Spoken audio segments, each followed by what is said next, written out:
Welcome, everyone, to this interview with Joel BAKAN, sponsored by WILF US, the Women's International League for Peace and Freedom US section. I'm Mary Beth Gardam, chair of the National Women, Money, and Democracy Committee, formerly the Corporations versus Democracy Committee. We're so glad you're here. Some of our committee members are with us here tonight, and I'm so glad to see them.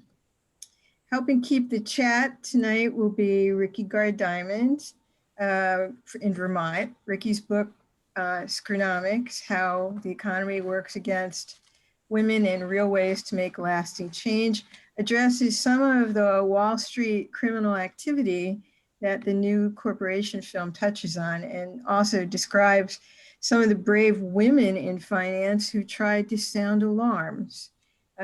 She's also founder of the organization called An Economy of Our Own.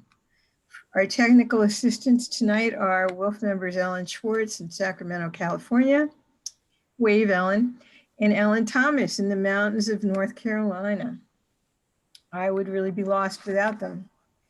Our committee, Women, Money, and Democracy, works on many economic justice issues, and I hope you'll take time to check out our webpage.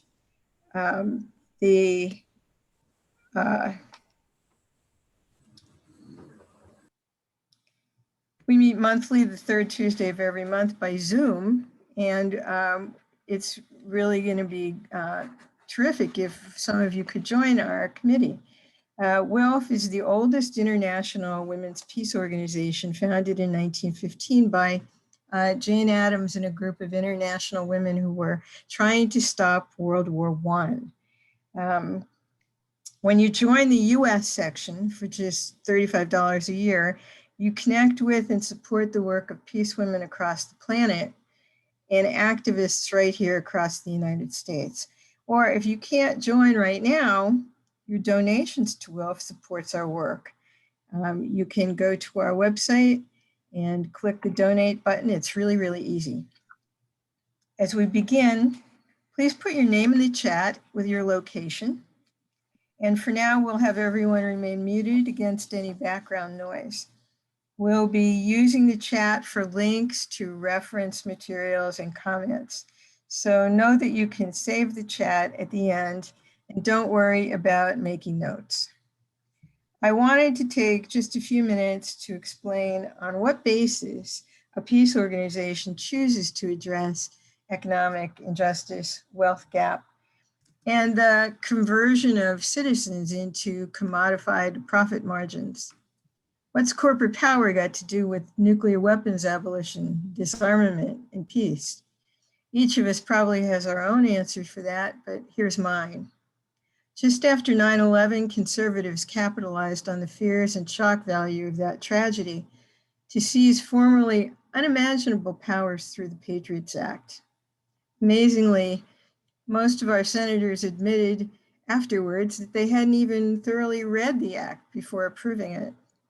They were bowing to pressure from Wall Street, the media, and corporations poised to make billions from a new war.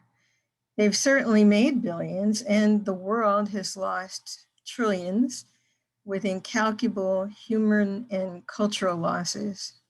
Meanwhile, conservatives, in a scary kind of lockstep, began to exert domination over the nation's news media in order to convince Americans that every one of us was united behind an invasion into Afghanistan and Iraq.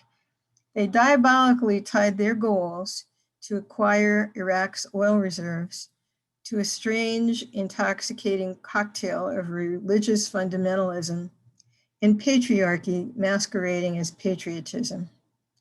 We're still in the thrall of that conservative hangover. As peace activists, we saw nearly all lines of communication in the media closed to us. Dissent was not only silenced, but discounted. Millions demonstrated across the world anyway, but it was clear that the intimidation tactics that the United States had fine-tuned in Latin America, Africa, and other nations had come home to roost. The WILF Corporate Study Course, designed for small group discussion, and the WILF Timeline of Corporate Constitutional Rights were my first introduction into what was happening at the intersections of government, media, and Wall Street. Those were powerful, well-researched tools to engage, inform, and organize the public to respond to this corporate takeover of our democracy.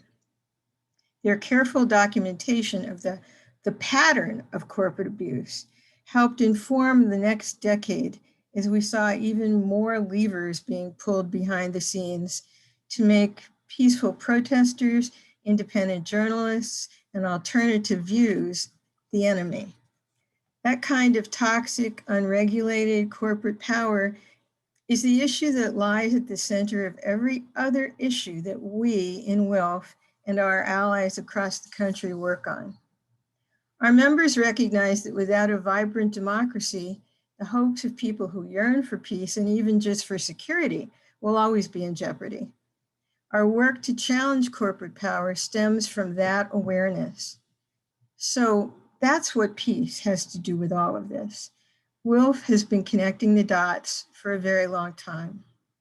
In just a minute, I'm going to ask Joel to introduce himself and talk a bit about his latest film, which WILF members were privileged to preview over the last couple days. Then we'll ask Joel some prepared questions. Please put any questions you have into the chat using all caps so they're easy to find. Around 8 p.m., we'll pause and our panel will come together for an in-depth look at the early work that WILF undertook. In a minute, I'm going to ask Joel to introduce himself and talk about his latest film, which WILF members were privileged to see over the last couple of days. And then we'll ask Joel some prepared questions. You can put any questions you have in the chat during that time. Please put them in all caps so they're easy to find. And around 8 p.m. we'll pause and our panel will come together for an in-depth look at the early work WILF undertook to challenge corporate power and the powerful tools that WILF members created that are still really relevant for organizing and educating the public. I hope everyone, including our speakers, will stay with us and contribute to those discussions too. Just before we turn the platform over to Joel, I also want to welcome our guest, Lisa Graves, from the Center for Media and Democracy, Bold Rethink, and True North Research. Lisa has documented specific instances of corruption at the courts and congressional level.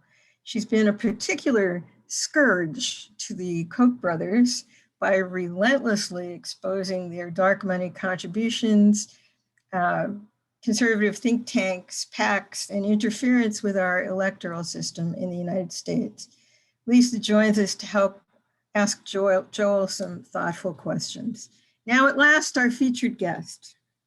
Joel BAKAN is a longtime pro-democracy activist, a Canadian, a law professor, and a documentary filmmaker. In 2003, his book and film, The Corporation, made waves throughout the world with its diagnosis of the corporation as a legal person, but a legal person who was having a psychotic break, one that victimized the entire planet. Since then, a lot has happened, and the new film detailed most of it. If you haven't seen it, I hope that you will watch it. There have been pipeline leaks and pipeline protests, a horrifying number of indigenous protesters killed and displaced. There have been horrific oil spills, revelations of drug company and chemical company poisonings, a Wall Street crash, corporate bailouts, and tax breaks. And meanwhile, the ice caps keep melting and the planet is literally burning up. This new film reports on the latest psychotic behavior of corporations. I call it gaslighting, the use of seduction, charm, and heartwarming advertising to win the trust of Americans and then use that trust against them. Joel, thank you for being with us during this busy time for your film. Please tell us how you came to this work, the challenges you experienced in researching and preparing the film and finding funding for it, and for your second film about corporate corruption and what you hope it will accomplish. Welcome, Joel BAKAN. Thank you. It's a real pleasure to be here. Can you hear me all right? I Okay, can. perfect. Yeah, what a great organization you are. And it's really an honor and a privilege to be here talking to you. So thank you for inviting me. I love having conversations with groups like yours. So I'm really looking forward to it. And in fact, I'm looking forward to it so much that I don't want to spend too much time talking here. Um, I'm assuming that most of you, some of you have had a chance to see the film. Some of you may have read the book that it's based upon, the New Corporation book, which came out in September 2020 at the same time the film did. The film has been in distribution in several countries, but not the United States yet. And one of the ways that one publicizes an independent film to try to get it into distribution in the United States is on social media. But unfortunately, our attempts to promote this film on Twitter were met with censorship. And so I've, along with, I'm an attorney as well as a filmmaker. I teach law at the University of British Columbia. And so as of a few days ago, we filed a case in the Superior Court of Ontario, basically claiming that that Twitter, we're in the dubious company of Donald Trump, but our case is a lot different than his, and we have a much more nuanced approach to freedom of expression than he does, which is much more consistent with the approach in Canada. We tend to have a much, in some ways, a balanced approach. Our courts don't allow hate literature, misogynist speech, things like that, but they protect very strongly political speech, like the New Corporation. And so we're sort of working up a legal argument. And as I say, we filed recently against Twitter's censorship of our film. So that's part of the reason we're not yet in distribution in the U.S. But fortunately, we do have this community screening approach, which you've taken advantage of, and thank you for being interested in the film. You asked how the film came about. It was really, I actually remember the moment, the exact moment. It was about halfway through watching my first film, which some of you may have seen. It came out in 2004, The Corporation, also based on a book I wrote. I was about halfway through watching it at a 10th anniversary screening of the film in 2014. And we'd rented a theater in downtown Vancouver. We had snacks and champagne. You know, it was like a big celebration. And halfway through the film, it sort of hit me like a ton of bricks that there was absolutely nothing to celebrate about that film. It was a dismal failure. Every single thing that it had criticized had gotten worse. Climate change was worse. Economic injustice, racial injustice were worse. Corporations were bigger. Corporations were more powerful. They were influencing government more. You know, every possible measure that you could look at, you know, and things that were crises in the early 2000s had become existential crises, whether you're looking at inequality, or you're looking at climate, or you're looking at species extinction, or you're looking at continuing development of fossil fuels. All of it had sort of ratcheted up from a crisis to an existential crisis, to the point where, you know, the ice caps are melting, as Mary Beth pointed out, where we really are threatened in terms of our existence on this planet. And in addition to all of our non-human animal friends, many of whom have gone extinct and are under severe threats. As you know, in my own territory in Canada, in my own province, we're having horrible fires, wildfires at the moment. In Ontario as well, in California. I mean, it's crazy. So all of this, even in 2014, all of this was fairly clear. And so I'm watching this corporation film and I'm thinking, we really didn't manage to do what we wanted to do with the first film. Not that we thought we would end corporate capitalism, but at least make a dent, at least slow it down a little bit. And instead it was like on steroids. It was just moving ahead at a very quick pace. So it was at that moment I thought, okay, I'm gonna write a sequel book to the first book. And about 10 minutes later, I thought, I mean, the first film was so hard to make, but I thought, okay, I have to make a film too. So it was really that moment where I decided to do that. I started to do research. I started to write up proposals. I went to Jennifer Abbott, who was one of the co-directors of the first film, and we teamed up actually a few years after that. But, we got all the things in motion.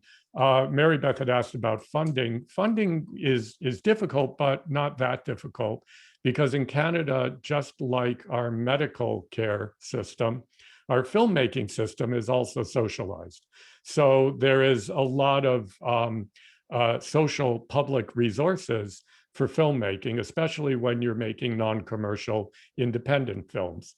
It's not, necessarily easy to get, but it's gettable. And the first film had been fairly successful, and so we were well positioned. We had a good sort of proposal for the second film. We had the book that was going to be written as well. And so it was fairly appealing to agencies like the Canada Media Fund and Telefilm Canada, public monies basically, that supported this film.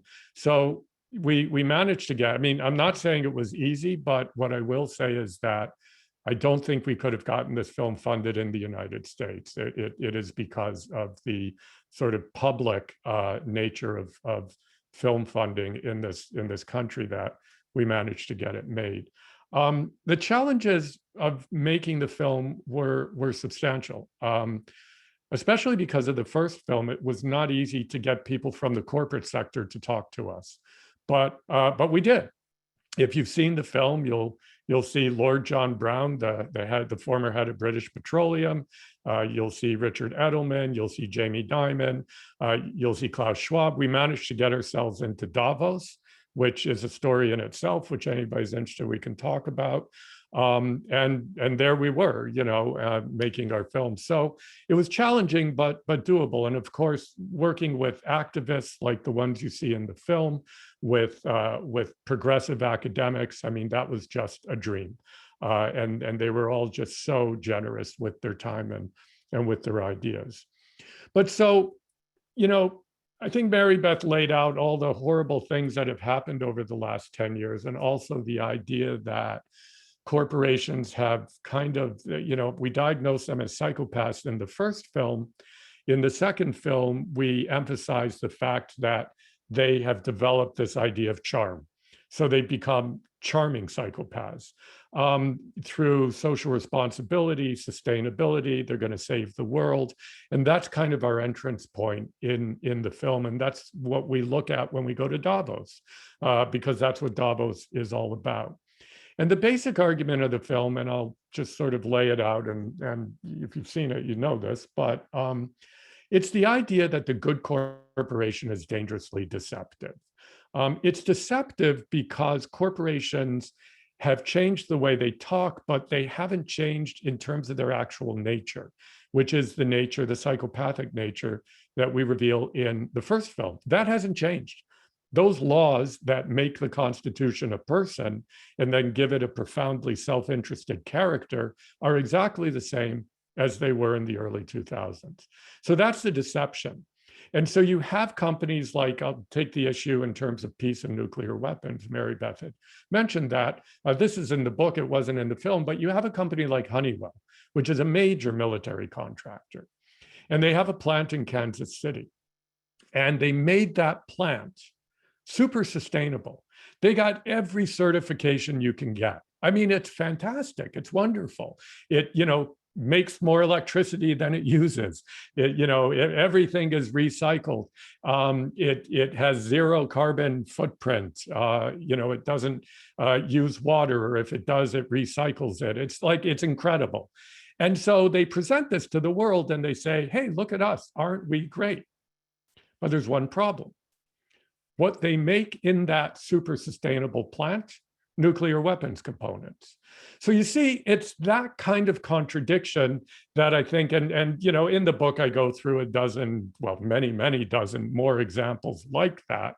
But it's the fundamental contradiction between this image that they're putting out. And yes, it's great. Good, knock yourself out. I'm glad you're saving water. I'm glad you have less of a footprint. That's all good. But the problem is it distracts our attention from what they're doing in that plant, which is making nuclear weapons, which is really where our focus should be.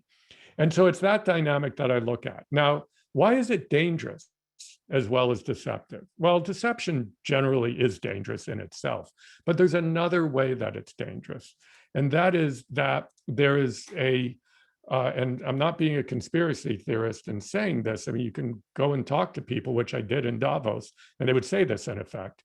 There's an equation that's happening between creating this notion that corporations can be good, that they can be sustainable and socially responsible on the one hand, and on the other hand, saying we don't need government anymore, and which means we don't need democracy anymore.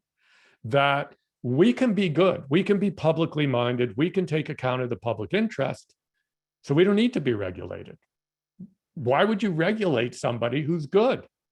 They are good on their own. They don't need to be told to be good. And we can be good so we can run schools, we can run water systems. We should privatize everything because now we're publicly minded. And so what's happening is a play for governing power in the world. That's what this good corporation movement is about. It's saying, hey, we're like governments in that we care about the public interest, but we're better than governments because we're efficient. We can get things done. And look, they're not getting anything done.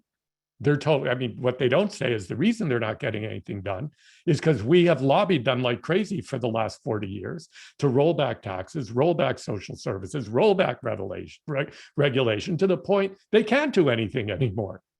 So after doing that, then they say, hey, look, they can't do anything anymore and we can do it all. So give us your schools, give us your water systems. Let us self-regulate because we're good now.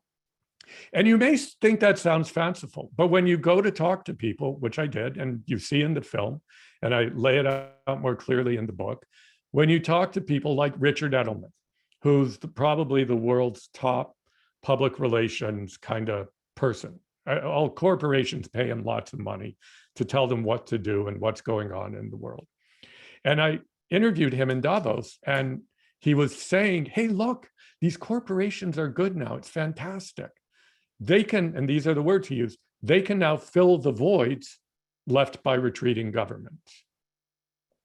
That's scary. So I said to him, that's scary. What happens to democracy when a corporation fills the void left by government? I mean, whatever you say about governments, they're at least putatively democratic. They may not be working well that way, but at least they're structured to be that, and we can try to make them work that way. And whatever you say about corporations, however good or bad or whatever you think of them, they're not democratic. They're not set up to share, to be accountable to anybody, but they're shareholders. That's not democratic in terms of the rest of the citizenry, most of whom in the whole world don't own shares, and most of whom, if they do, have no control over what happens. So the problem is, I said to Richard Edelman after he said, isn't that great? They can fill the voids left by government. I said, where does that leave democracy? And this is what he said. And these are his words. And he is one of the good guys of corporate capitalism. If you've seen the film, you see him saying this in Davos. He said, I'm not much of a believer in political citizenship. I believe in the power of the marketplace. Well, you might expect Margaret Thatcher to say that or Ronald Reagan. But what's happening here is the putative good guys are saying this kind of thing. The people who present themselves as, we think corporations should be more accountable. We think they should be socially responsible. We think they should be sustainable. What they don't say, but what they think and mean is, and we think therefore they should take over from democratic governments. So this good corporation thing is a real problem. So as we're buying our organic fruit at Whole Foods, or as we're driving electric cars, or as we're watching all the nice ads on TV and thinking about things, we need to really understand how dangerous this all is. And I guess my main concern, and the reason I made the book and film, is because I feel that many people, many progressive people, are getting bought by this idea many progressive people are jumping on this bandwagon and saying, including many friends of mine, I went to school and I grew up in the United States. I'm still a US citizen. I went to university there. And many progressive people who I know are saying, you know what, government is lost. Look at Trump. Look at what happened. Government doesn't work anymore. Democracy doesn't work anymore, really is what they're saying. So we really have to just sort of throw in our lot with, the good guys, not the Koch brothers, but, the Bill Gates and the Unilevers and the good corporations. And to me, this is just giving up. It's giving up on the ideal of democracy. So what I argue in the book and film is that we are at a fork in the road where we can follow the piper down that road and off a cliff ultimately and say, oh, wow, look at what they're doing for climate change. Look at what Amazon is doing for world hunger. Look at what Bill Gates is doing for vaccines. Oh, look, Pfizer, they solved the problem. We can do that and say, let's just hope for the best and have a benevolent dictatorship of corporations. Or we can go down the other road and say, our democracy is broken, we need to fix it. And so in the film at the end, I try to look at some examples, Shama Sawant in Seattle, Bernie Sanders, AOC, Mayor Ada Colau in Barcelona, just some examples of possibilities and glimmers of hope in the sort of official democratic political sphere. That doesn't mean we don't need to keep hitting the streets. It doesn't mean we don't need to be activists in all the other ways we are. And we look at that as well in the film. Doesn't mean we don't stop. It doesn't mean we stop marching. Doesn't mean we stop sitting in. Doesn't mean we stop occupying. But it does mean that we take very seriously the idea that ultimately the democratic institutions of government are where power and legality and all of those things rest, unless we overthrow the entire system, which I don't advocate. What I do advocate is occupy it. It's great to occupy the streets and squares, occupy government. That's what democracy is by definition, the people occupying government. So let's try to do that is the point in the film. And maybe I'll stop there. That's more than 10 minutes. I promised I'd be short. I wasn't.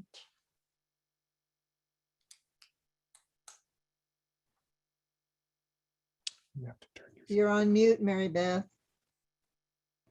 Sorry. Thank you, Joel. I know we've had a couple questions in the chat, and I know Lisa has some questions for you too. Lisa, do you want to take a shot at some of those questions?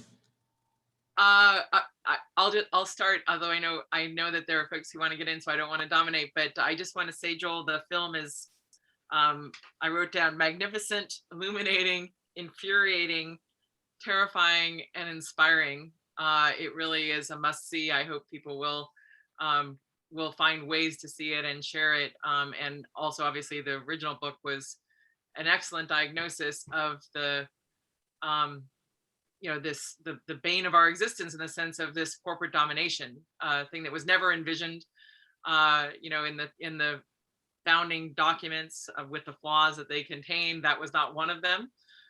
It's been pushed upon us, foisted on us in part by some very powerful forces, including the Powell memo issues, to sort of this notion that this is now, I think we're just on the eve of the 50th anniversary of the Powell memo, where Lewis Powell, who was then a tobacco lawyer before he became a Supreme Court justice, had the audacity to say, and I'll paraphrase, that no one has less influence in American government in 1971 than the American businessman.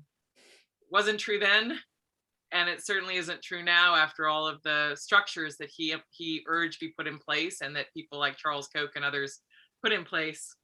So I'm wondering, I know that the film included, the great words by Heather McGhee, the author of The Sum of Us, had Rob Weissman and so many other, outstanding advocates. But I wonder whether you could go a little deeper in terms of what this wonderful crowd of seasoned and inspiring activists, to me, here at Wolf, what people can do, like what specific things, if you would dare to suggest some additional specific things in terms of occupying government, what does that mean? How can this this wonderful audience who've been so devoted to peace and so devoted to resistance and pushing back on corporate power, are there some specific things that people could do? Maybe they're already doing them, but on a weekly basis or a monthly basis or this year that you think would make a difference?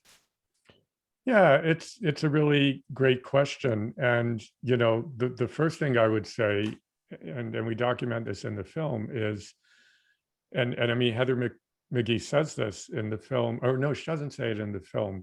She said it in the interview, but in the book, I quote her as saying this. She says, you know, along with the rise of corporate power in the last 10 or 20 years has been an incredible rise of activism worldwide.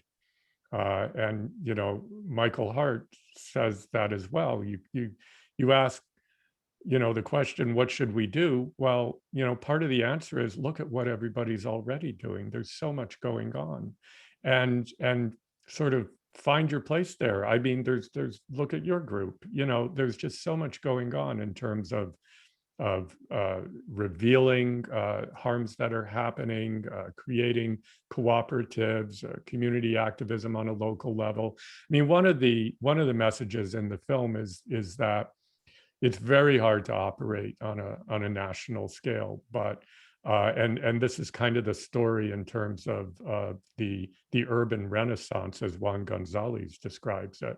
All of these progressive governments around the world cropping up in municipal politics, and so there's this idea of kind of working from the bottom up, from literally kind of grassroots activism, combining. I mean, Jackson, Mississippi is not a likely place for progressive politics, you might think, but it has one of the most progressive governments in the country, and these are governments, and I go into more detail in the book, but these are governments that really see a new way of doing democracy. And I think AOC and Bernie and others are part of this, but they've kind of taken a leaf from the playbook of the Tea Party movement, ironically, because what the Tea Party movement said on the right is, you know, we need to get the school boards, we need to get the cities, we need to combine large P politics with activism.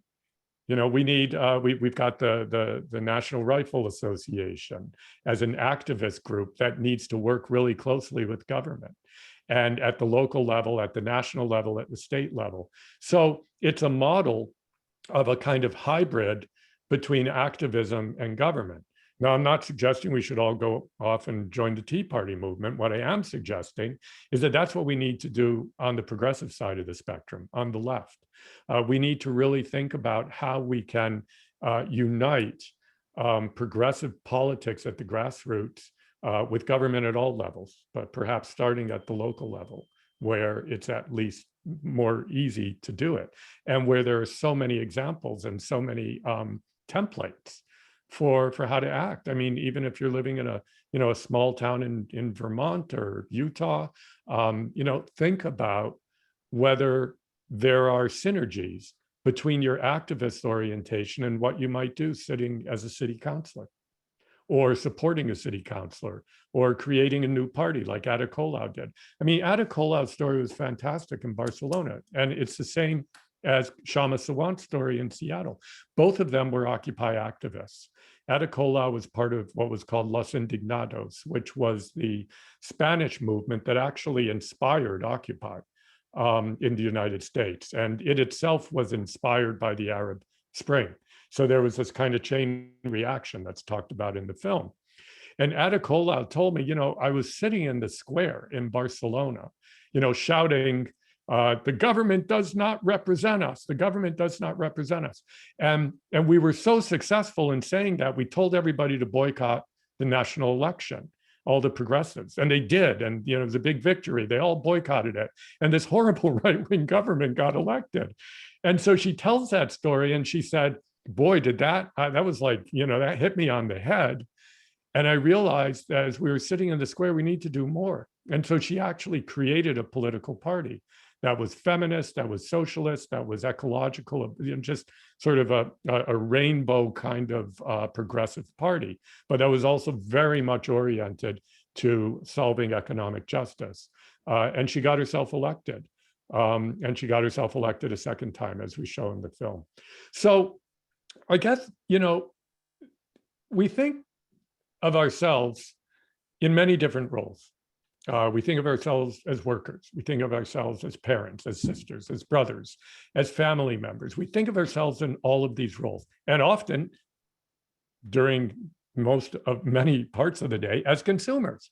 We're in a store, we're buying stuff. What do we need? What are we going to buy? We're going to get some gas for the car. Where do we plug it in? So we have all these roles that we think of ourselves in. And I ask you seriously, even you, let alone people who are less activated around political and social issues, how often do you think of yourself as a citizen during the day? I mean, and what that means and what that requires. As a parent, I can tell you that, 27 out of 24 hours when my kids were young were devoted to thinking about what I need to do as a parent, and most of the time how I'm failing. So, and as a worker, it's like, what do I have to do? Do I do this? Do I do that? So so much of our day is caught up with those identities. What if we treated citizenship with that same kind of reverence and responsibility that we do those other roles? What could come of that? So just as a kind of general thing, like Lisa, I'm not going to give you a 5-year plan. I think 5-year plans have generally not worked very well. But what I would say is think about what it means to be a citizen in your nation, in your city, in your community, in your state. Not just in terms of large P official politics, but just your daily life. What are you doing each day that is going to help create a better world and help participate in the broader communal struggle to make things better, to challenge injustice, to save the planet, and take that as seriously as all these other roles that we take for granted in our lives. Bill, that was such a thoughtful answer. I just want to thank you so much for that. And I would be remiss if I didn't say 2 things. One was just, I meant to thank Mary Beth for inviting me here to have the chance to ask you this first question. And the second is more micro, which is, just for the record, I've never thought of Edelman as one of the good guys. Well, There's a long documentation of the role of Edelman in pushing all sorts of badness, including TransCanada. sure. Documents that Greenpeace, Sure. unveiled, and their work to defend ALEC after we exposed them initially back in 2011, 10 years ago today. But I know that he in the evolving nature of the PR world is always repositioning, and Edelman is always trying to reposition. But I couldn't pass the baton back to Mary Beth without No, saying that's please. fair, and I can't pass it back without saying that is exactly endemic of everybody who says they're a good guy among the so-called good guys of capitalism. Yeah. And that is the problem. I mean, you barely have to scratch the surface, and it's like, oh my God, But and that's true of Jamie Dimon, who calls himself a good guy. They're not good guys, but they are positioned as the kind of non-Koch brother types. They're the, and so yeah. I mean, that's why in the title of the book, the good corporation is in scare quotes. Totally with you. Back to you, Mary Beth. We've had a couple questions in the chat. Cheryl Spencer in Palo Alto wants to know really how you did get into Davos. Oh, yeah. And Mary Sanderson in Wisconsin wants to make the point that thank you for saying that the resources have been stripped from government and handed to private concerns. How can we expect government to do right while the entire money supply is controlled by private bank lending and by the federal system, which is owned by private banks too? Are you interested in restoring the money creation power to the government like before the American Revolution and like the greenbacks? So Yeah, two big questions for you. That's a fantastic question. Let me address that question first, and then I can tell the Davos story. Yeah, I mean, you're absolutely right, and the United States is somewhat unique. I mean, there are other countries that have the monetary system effectively privatized from the start. And of course, that is all sort of glorified and celebrated in that musical on Broadway called Hamilton. You know, it's like the most successful musical ever. And what's it about? The privatization of the money system. Go figure. So anyways, yeah, I mean, I think that we need to, you know, there's sort of short-term and long-term programs. The short-term program is just to try to support gaining some kind of democratic control over the economy, over corporations. I don't think anybody would disagree with two propositions. One is Joe Biden's not doing enough. Two, he's a lot better than Trump. You know, I think we can all start there, and then we can say, okay, you know, he just appointed a decent person to sort of a trust buster to take that file. He seems to be somewhat, he's at least moving in some direction about trying to break up monopolies. He's, you know, he re-entered the Paris Accord, which is itself problematic, but it's better to be part of it than to exit it because apparently it goes too far. So, you know, I'm not necessarily an incrementalist, but I do think we kind of need to start with the low-hanging fruit. And it's not even that low-hanging, but of trying to restore democratic control over the economy. But as we keep moving, I think we need to create much more cooperative structures for the economy, for the production of goods and services, but also for the production of credit. And then a step further, we need to create more cooperative and democratic structures for the creation of money. You know, that, so, but those are all on the sort of whiteboard of things that really need to get done. But how exactly and what we attack and when, you know, that's a tough one. But I totally agree with you that when you have a private finance system, a private banking system, and a private monetary system, you already have a major inertia or momentum, momentum in favor of privatizing everything else. And so ultimately that has to be broken down. That has to become democratically created and democratically controlled. So I agree with the spirit of that question. I wish I had a better answer, but that's it. Mary wants to point you towards Dennis Kucinich's NEED Act and the work of the Alliance for Just Money to implement it. Yeah, so, and you know, and those kind of organizations, I'm aware of it, and it's great. It's fantastic work. It's always a question of, you know, this is even true of the Green New Deal, like you create an amazing plan, how then do you shift the politics to be able to make it work, to get it into place? And that's always the question.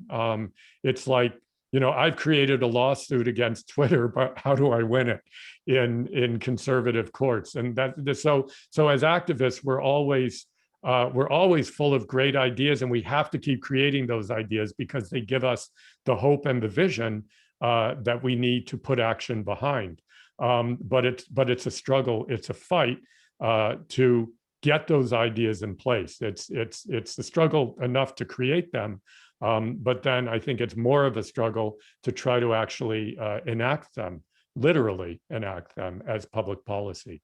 And that's quickly about Davos, and then it would be great if you could talk a little bit about how do we make paying taxes, paying your fair share, a patriotic act again? How do we convince these corporations that starving government is not the way to be a good corporate citizen?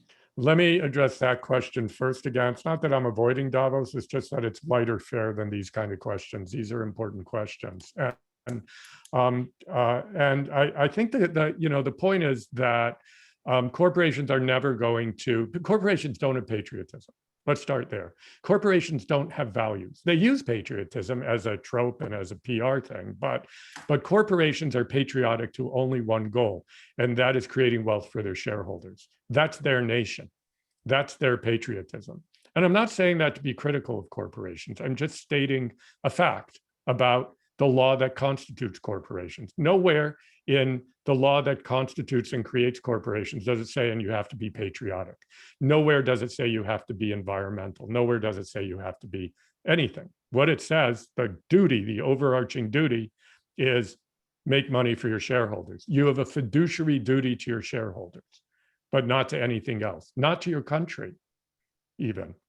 So I don't think we're ever going to make corporations more patriotic. I think what we can do, and again, what Biden has started to do, though I think not gone far enough, is trying to create a sort of global standard for taxation, that you can't tax corporations at zero. It has to all sort of meet a particular level, and they're debating what that'll be. But I think you can only do it through law. As long as corporations are constituted the way they are, they're fully incentivized and in fact required by the law to do things that will help their shareholders make money. And rolling back taxes is one of those. So they're incentivized to push for deregulation, to push for privatization, to create new markets, to push for reducing taxes. That is what they do. And if we're realistic about them, we know that that's what they do. And we say we should stop asking them, hey, can't you be more committed to other values, whether it's patriotism or being social or environmentalism or children or vulnerable people or like human rights? Can't you just do that a little more? That is a mug's game. We're not going to get anywhere asking them those questions. We need to legislate and regulate those values. So what democracy has to do is it has to say, okay, the corporation, granted, is a really powerful tool for doing a certain thing. What the modern corporation is good, the reason why it has personhood is so its shareholders can have limited liability. And the reason why it has a fiduciary obligation to its shareholders is so that it creates a vehicle that people will want to put money into because they know that they'll be protected by the law and getting a return. And they know they'll be protected from liability because if things go wrong, it's the corporate person that will be on the hook, not the shareholders, not the managers, not the directors. And so the whole point of the corporation as a legal structure and an institutional structure is to incentivize a lot of people to put money into an enterprise. It's a financing tool. And that's everything about it is about creating the large pools of capital that industrialism needed. It's no coincidence that the corporation arose at the time they were building railroads. That was the first big industrial venture, and it needed huge amounts of capital, and you couldn't get it through the existing partnership forms of doing business because they were limited to just the partners in the business investing. So somebody had a bright idea. And those railroads arose because of the need for them for the Civil War. Right. War and industry is so closely tied together. No question. But so, and absolutely. And they also arose in order to pursue manifest destiny and dispossess indigenous people from their lands. I mean, so not saying they're good, but what I am saying is this is a powerful tool if your project is to raise a lot of money. So what we need to do is we need to start seeing the corporation as a tool if we're going to keep it. And in the short term and the medium term, it's probably around. So let's see it as a tool. And let's understand that it's constructed in a way that it's never on its own going to respect values other than that of creating money for its shareholders. And now, if we're going to pursue those other values, be it patriotism, be it human rights, be it the environment, we, the people, need to do that through our governments and our laws. And not to say, hey, could you guys be a little nicer? But to say, you have to be. And if you're not, you're going to get prosecuted. And if you're not, we're going to breach the corporate veil. And we're actually going to go after your directors and managers, and maybe even some of your major shareholders. So we need to change a lot in our law and policy that out of a recognition that corporations are never going to be good on their own. They're always being good is always going to be a means to the end of doing well. And therefore we need to regulate this thing. Davos. So we were immediately rejected when we asked to go to Davos. We were like really quicker than anybody else. We said, we want to send a documentary crew. They said no, like almost immediately, same day. So I had another idea. I thought, well, the guy who started Davos and still runs it is an economist named Klaus Schwab. And he's the person who introduces Donald Trump. And he's the guy who runs the whole thing. And so I thought, I'm going to contact him because he's also the person who invented the concept of stakeholder capitalism, which in turn is the concept that has driven the entire new corporation movement. And so, that's what Jamie Dimon talks about. That's what they all talk about it. So I thought, I'll go to him and ask him if he'll do an interview. And, we're really interested in stakeholder capitalism. We're making a film about it. We want to talk to you. So he says, yes, great. So we get our film crew together. We go to New York and we interview. And he's great. He's a really nice guy and really interesting. You see him in the film. And after the interview, I say to him, we tried to go to Davos, but we were told we can't. And we would really love to because we'd love to see you in your ecosystem. We'd like to continue sort of this conversation over in Davos. Flattery. Yeah. And he's like, okay. So off to Davos we went. I have one last question. I think we have to move towards ending. The greed economy is killing us. Feminist author and thinker Riane Eisler, who wrote The Chalice and the Blade, argues for a new economic indicator to replace the GDP with a measure that takes into consideration the welfare of human citizens, not just the corporate citizens, one that offers a more human-centered approach and might look more like an evolving circle of care than a relentless straight line of ruthless conquest and unsustainable profits. Do you think that would help? Of course. I mean, I think that's where we have to go. That is where the goal is. Look, when you look at human history, it's really only in the last 150 years that we've had this idea of, or 200 years that we've had this idea of capitalism. And the reason I split up capitalism is because when we think of an ism, we think of a totalizing system. That's what an ism is. And so our totalizing system is capital, is the production of capital. And therefore the measures like GDP, GNP, it's all about capital. Are we making enough capital? Because capitalism is the system we're in. Now, that is totally bizarre. If intelligent beings came down from another planet and they sort of said, okay, what is your ultimate goal as a society? What's your ism? We'd be like, well, what we want to do is all production, everything that we do as human beings and everything about nature, our ultimate goal is to extract this thing called capital from that, which is the difference between what we pay for it and what it actually costs us. So that's called profit. That's capital. And that's everything. If it's water, we're going to start wars, to get back to Mary Beth's point. We're going to build railroads. It's all going to increase the GNP and GDP because it's all creating capital. It's destroying people.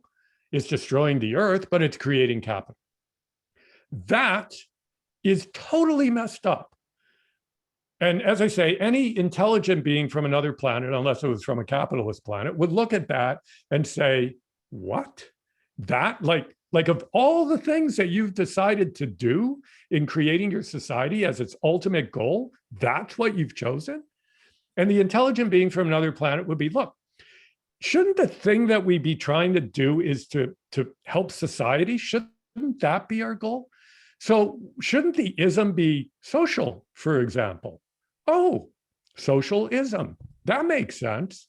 So that's what they would say from another planet. Now, when you look at indigenous cultures, for example, when you look at the culture of the Egyptian Empire, when you look at almost any culture, I mean, a lot of them were very messed up. They were theocracies, or they were this, or they were that, but capital was not their main concern. And so there's a hopeful note in that. And it suggests that what we're doing is quite bizarre in terms of human history. And maybe we can move to a place through measures like that take account of total social welfare, of ecological welfare, of what is actually good, to see the economy as connected to what we actually need as human beings, not to this abstract idea of capital, and to make our measures accord with that. But again, I'm going to say, as much as you can sit around in your office and create that and make it really plausible and really good, the question is, how are you going to get that into play? You know, and I, as a scholar, I'm guilty of this. We're all guilty of this. We have great ideas and we come up with great plans, and we talk about how, you know, the Constitution can make homelessness unlawful. You can interpret the 14th Amendment that way. And, like, you know, we just use our minds and our imagination, come up with great things, but we're up against a very entrenched ideology and an entrenched material system of power. And Quickly, so, Joel, can you tell us how people can watch the film? Okay, so if you go to our website, and I saw that it was in the chat, you can go to my website, joelbakan.com, and it will link you to the film website. There is a place that allows you to sign up to do a community screening. So at the moment, we don't have a distribution deal in the United States, but we are doing lots of community screenings like this one. They're not very expensive. You know, they're a few $100 to cover our costs.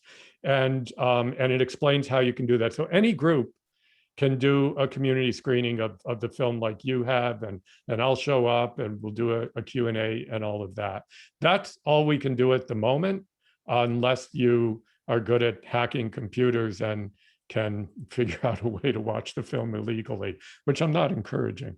But hopefully soon we'll get a distribution deal, and it'll be on, you know, in theaters and on TV and all that. But in the meantime, I really encourage you to think about doing community screenings. Thank you, Joe, for giving us this time. Thanks for Lisa for joining us. We're going to ask you all to stay right here for our panel discussion, where we're going to talk about real tools to make these changes. But for right now, we're going to end this recording and start another one. Yeah, I told Michael that because of my, I have another commitment on the other end of this. I would love to stick around, and I hope you have a fantastic talk. Thank you. So thank you, everybody. Thanks, Joel. Bye-bye. Love you. Love Thank you you, too. Joel. Bye-bye. Bye, everybody.